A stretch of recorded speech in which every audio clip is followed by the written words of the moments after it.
One Zambia, One Nation. Hello there. Thank you so much for joining us on the news desk with me, Amos Zulu. Let us take a look at the top stories. Chinese government said to reactivate Tazara operations. Grading of feeder roads flagged off in Chisamba. And now the news in detail. Chinese ambassador to Zambia, Du Xiaohui, says the Chinese government is set to reactivate the Tanzania-Zambia Railway Authority, Tazara. Ambassador Xiaohui was speaking in an interview with the Zambia News and Information Services, Zanis, in Mpika shortly after touring the Tazara workshops. He says the revamping will be done soon and the Chinese contractor are ready to do the work. Here are the details. The Chinese ambassador to Zambia, Du Xiaohui, has visited Tazara in Mpika district in Muchinga province to appreciate the state of the company. The infrastructure is over 40 years old and most of the equipment at the workshops is non-functional. The three governments of Zambia, Tanzania and China have been in talks to revamp Tazara. To this effect, Ambassador Du says China will help revamp Tazara. Under the request of our sisters and brothers of Zambia and Tanzania, we want to take a serious step to reactivate, together with our brothers and sisters, the Tazara. We need a very high speed to reactivate this very important railway of friendship and development. With the instructions from my President Xi Jinping, and with the consensus of Mr. President Hichilema with his counterpart in Tanzania, we have already reached very important political consensus to reactivate Tazara. Right. Mpika District Commissioner David Siame says once revamped, Tazara will be able to create employment for the local people. We are very happy because we know that it's going to bear fruit very soon, and our people, in as far as the job creation is concerned, are going to be catered for. As we've seen, the Chinese people are ready to help us with the equity, so we are getting closer to possessioning. So it's exciting for all of us, because what it means is that we'll be able to move more traffic, more passengers, and also grow the business. The economic performance of the railway has been deteriorating over the years. Its revival will mean a lot to the country. Peggy Coutinho for Zanis in Mpika, Muchinga province. Now, Lusaka province minister Shiu Mliata has advised that Uniworld Paper Industry Limited to operate fully after a 4-month-long period of being non-operational. The paper recycling factory was closed by the Ministry of Labour and the Zambia Environmental Management Agency ZEMA for flouting labour laws and non-compliance to ZEMA orders. Ms. Mliata says for the sake of the workers, testing of the state-of-the-art equipment should be done in the shortest period so that the people can get back to work. Uniworld Paper Industry Limited is a paper recycling factory located in Lusaka's Ngorere area. 4 months ago, the Ministry of Labour, working together with the Zambia Environmental Management Agency ZEMA, shut the factory down for non-compliance to labour laws and environmental-related issues. Lusaka Province Minister Shiu Mliata visited the factory to check if the compliance levels have improved. When I had visited this factory, we were not pleased with what we saw. Your neighbors, the neighborhood, the community, the neighborhood had made several reports to my office, to the office of the labor office and ZEMA, complaining about the discomfort they had in this area, coming from the fumes that were coming from your factory, the bad odor. And here today, we have come, and I think we are impressed. ZEMA Acting Director of Operations Christopher Kanema and Labour Commissioner Helen Moyo accompanied the minister. The closure for ZEMA is still in force, the order is still in force. However, our last inspection, which was conducted in June, reviewed a number of compliances. With regard to labour matters, The suspension was lifted on 15th May, and I can simply say everything now with labor-related is in place. Director for Uniworld Paper Industry Limited, Lansik Dong, appreciates government engagement. Everything is done, but now we are still need to know what we need to make in following up for the future from minister, even from Lema office, from labor office. Yeah. Clara Kawimbe reporting for Zanis in Lusaka. In other news, the Ndola City Council on the Copper Belt has removed street vendors from the streets in the Central Business District. The council police and state police moved in to remove the vendors who had turned Chisokone Street into a market. Ndola City Council Public Health Director Herbert Mwanza says the vendors have been removed because they have been operating in the streets where there is no provision for sanitary facilities, which is a health hazard. The Ndola City Council has removed the vendors from the Chisokone streets where they have been trading from. The vendors, they closed the entire street for them to be conducting their business in an area which has no sanitary facilities suitable for business. The council wants the traders to be in the market where they can provide the facilities for them to be trading smoothly. This is Chisokone, where we had most of our street vendors. So according to the Public Health Act, we are supposed to provide sanitary facilities when we create a market. Unfortunately, what is happening here, we don't have any sanitary facilities. And according to the Bus Stations and Markets Acts of 2007, street vending is illegal. Even in public health, under the Public Health Act, street vending is illegal. It has got a lot of consequences. In that, in most cases, you find that when the food is bought from the street and maybe there's some kind of food poisoning, for us to trace back and find where the root cause is, it's a bit difficult for us. However, the vendors also have the concerns. As they say, the market where they are taking them, it is small.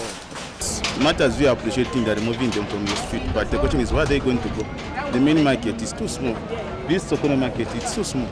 So if you can just ask yourself a question, how people are going to be surviving.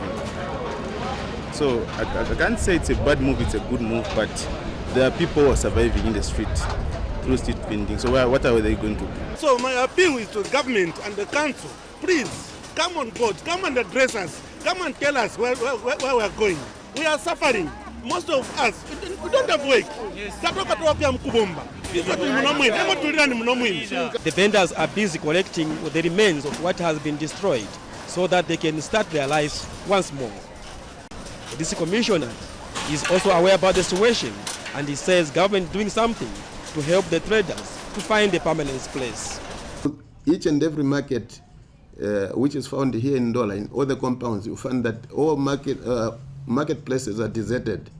Okay, now the people that come here to trade in town, they have got somewhere where they are coming from, where they have left the markets, and if they go back, definitely people will be following to go to the market because they won't have anywhere to buy there in the streets, so they will be forced to go into the markets to go and buy.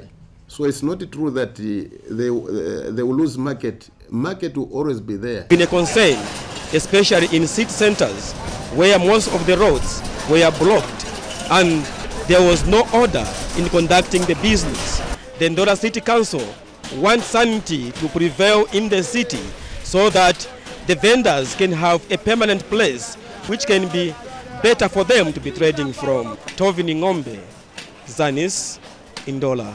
Chisamba Member of Parliament Chushi Kasanda has flagged off the grading of feeder roads in Chisamba District in Central Province. Ms. Kasanda says 4.3 million kwacha of the 2023 Constituency Development Fund, CDF, has been allocated to the project, which will cover 800 kilometers of roads. She says the project will improve connectivity in the area. Linda Mupemo gives us more in this report. Following the procurement of earth-moving equipment using Constituency Development Fund (CDF), Chisamba Town Council has started rehabilitating feeder roads in the area. 800 kilometers of feeder roads are earmarked to be gravelled using 4.3 million kwacha of the 2023 CDF. Chisamba Member of Parliament Chushika Sanda has flagged off the works in Liteta Ward. Apa chiriwo ncha kwamba turanda kwamba tutalikire kuno kwenka kwa Liteta mawadi yali 12 mu Chisamba ononcho tusunincha kwamba natu watalika wadi yomwi atumanishe katutana kusena kuya ku wadi imwe kwamba impact yo inyufike mwe mu wadi umwo. Residents are elated by the development. Twarumba wumbi umukwa kwotwe tuchafwa wumbi uyu tulite chipatera kukachere kulia tujite babeshi kuleta ma business ya tomato ono kuchana chashupa chimichindi chalingo shupa mkwamba imotoka ingawanya muka ambulance kuya mkuleta muntu wangu mkwamba imotoka uchiche mabampu ya shupa. Ms. Kasanda has also commissioned Kaputi Health Post, which has been constructed using over 200,000 kwacha of CDF. The health facility comes with a staff house and will cater for a population of over 6,000. We want to bring development closer to the people. That is why your President Hakainde Hichilema, removed money from the urban area and brought it to the rural constituencies. Kwamba imonse tuwe a equal share. Linda Mupemo, Zanis, in Chisamba. Still in CDF news, Chipili district in Luapula province has handed over 6 million kwacha constituency development fund CDF checks in form of grants and loans to approved applicants. Luapula province permanent secretary Mighty Mumba, who witnessed the handover of 2,400 CDF procured desks and a CDF monitoring vehicle, said the empowerment package from the 2022 and 2023 CDF allocations demonstrate government's commitment of taking development to the people. Here are the details.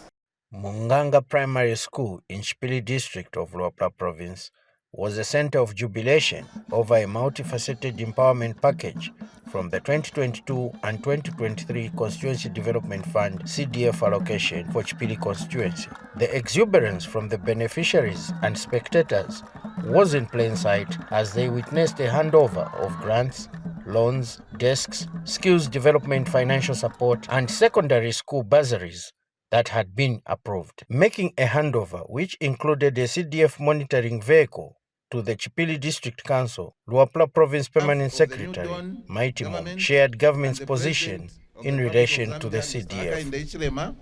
I am honored to hand over Constituency Development Fund loans to 21 applicants valued at 2,944,000 kwacha. Under 2023 allocation, we are also giving out another loan amounting to 1,612,000 kwacha. This is under 2023 CDF funding. Ladies and gentlemen, indeed I am well pleased to hand over secondary school bursaries and skills bursaries to various applicants to schools and training institutions within Chipili district and the other surrounding districts. The level of investment in the education sector, particularly in the provision of bursaries targeting the vulnerable, is unprecedented. In the same vein, I wish to hand over the desks procured under the 2022 allocation of CDF to the District Education Board Secretary for onward distribution to various schools within Chipili District. Government values education and hence the introduction of free education, which has led to increased demand for sitting space in classrooms. The procurement of desks by the local authorities using CDF is another milestone scored by the New Dawn government of the Republic of Zambia. Ladies and gentlemen, it is my pleasure to yet again hand over grants to deserving youth, women, and community groups in the sum of 2,151,856 kwacha. Chipili District Member of Parliament equally shared his sentiments. So such joy that the people of Chipili continue to benefit from constituency development funds as we hand over checks to the beneficiaries and empowerment. For the beneficiaries, the CDF support couldn't have come at a better time. That we Chipiri people, we are going to work, and we are going to work very hard. Being given to us can also be used for other development projects, but instead it has been used to pay for our boarding fees. David for Zanis. Over 2 million Kwacha Constituency Development Fund CDF has been disbursed as grants from the 2023 CDF allocation to 178 groups in Kalabo Central Constituency in Western Province. This was disclosed during an event held at Kashitu Main Market in Kalabo. We have more in the following report by Ikachana Sindala. Government is making concerted efforts in ensuring that the livelihood of its citizenry are transformed for the betterment of their future. In this regard, all constituencies in the country are being given Constituency Development Fund CDF on a yearly basis that encompasses the components of community projects, schools bursaries, and community empowerment. Kalabo Central Constituency has since empowered 178 successive groups that applied for grants in the constituency. The CDF and the UPND is a game changer. May I take this opportunity to warn and caution the beneficiaries of these grants that the money they are receiving today is not to be shared amongst themselves as peanuts, but it must be used as seed money for their livelihood and our livelihoods both today and tomorrow. Kalabo District Commissioner Musangu Njamba says President Hakainde Hichilema has the desire to empower everyone with CDF grants regardless of status. President Hakainde is the president for all of us. He wants each and every Zambian to benefit. Some of us here, we have never been to school. Some of us here, we are not businessmen. But he knows why we are not businessmen and we have never been to school. That's why he has introduced these loans. Brenda Ndala and Prince Kapanda, who are among the CDF grants beneficiaries, are thankful to government.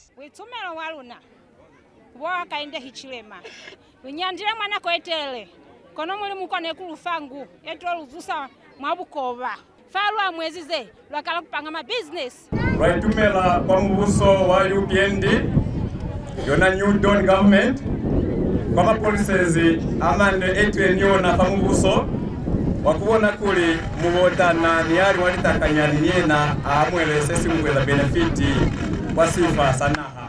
Ikachana Sindala for Zanis News in Kalabo District, Western Province. About 93 groups are earmarked to receive grants under the 2023 Constituency Development Fund CDF in Solwezi Central Constituency.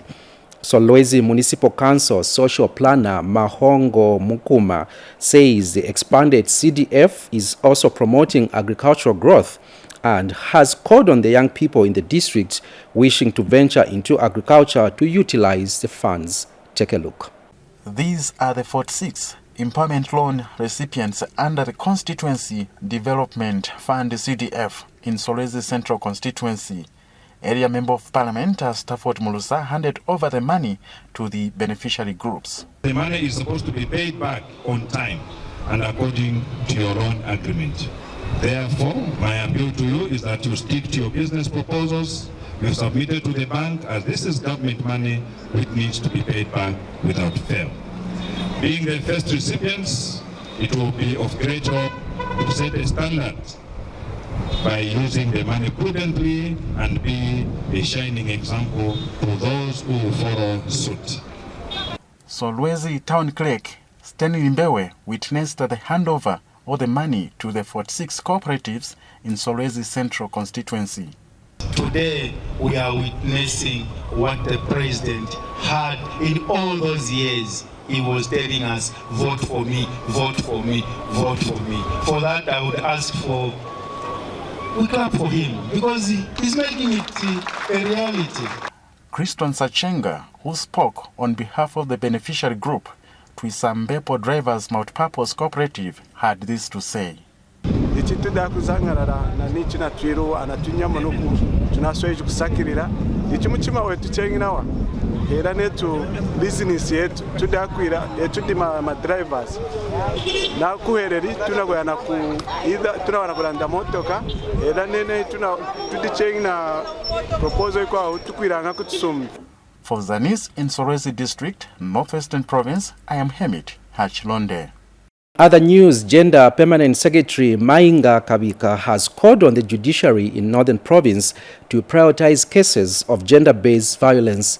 Ms. Kabika says the judiciary should ensure it quickly attends to GBV cases once they reach the courts and not allow other cases to overtake them. She said this when she visited the Kasama High Court, where she went to check on the progress of the fast-track court, which is currently under construction. We have more in the following report. Gender Division Permanent Secretary Mainga Kabika has continued engaging various stakeholders in Northern Province, including those involved in the fight against sexual and gender-based violence. The Permanent Secretary has visited Kasama High Court to check on the progress of the construction of the fast-track court. We're very excited to see the progress of the fast-track court because this is going to really help reduce gender-based violence going around in this country. Basically, what we'd like to see is actually more of such courts built. Hopefully in future we can actually consider putting a fast-track court in each district. Ms. Kabika further stressed the need to ensure GBV cases in the province are prioritized. Through your office, Judge, I'd like to just request that you ensure that your people here are giving gender-based violence cases a priority.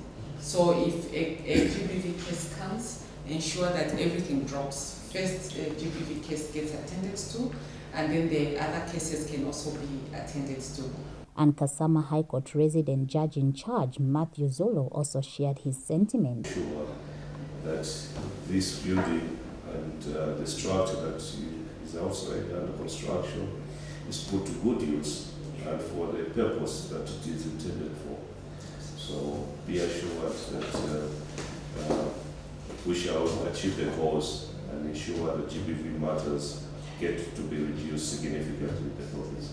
The fast-track court is meant to help accelerate cases of GBV with a special focus on minors. Ntazanga Mumba for Zanis in Kasama District. We end the news just there, but before we go, here's a reminder of the top stories.